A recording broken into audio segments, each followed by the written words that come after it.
যা লাগে এক নাম্বারটা খুঁজে। গায়ে জামা লাগাইবো কোনটা ভালো ব্র্যান্ডের, কোনটা ভালো কাপড়, এটা খুব বুঝে। জুতা কিনবে কোনটা এক নাম্বার ভালো জুতা, চামড়ার জুতা, ওইটা খুঁজে ভালো। চিকিৎসা করাইবে ভালো ডাক্তার কোথায় পাওয়া যায় ওই জায়গায় যায়। টাকা যাক সমস্যা নাই, কিন্তু ভালো ডাক্তার।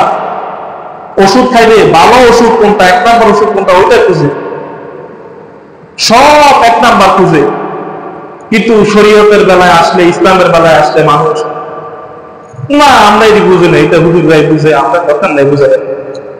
তখন তখন আর বুঝতে চায় না, এটা হুজুর কান্দে দিয়া দেয়। এই হলো সমস্যা। বাঙালিকে মানুষ এই জন্যই পাগল বলে।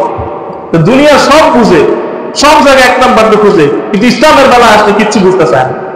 তখন সে নাবালক হয়ে যায়, ঠিকই হয়ে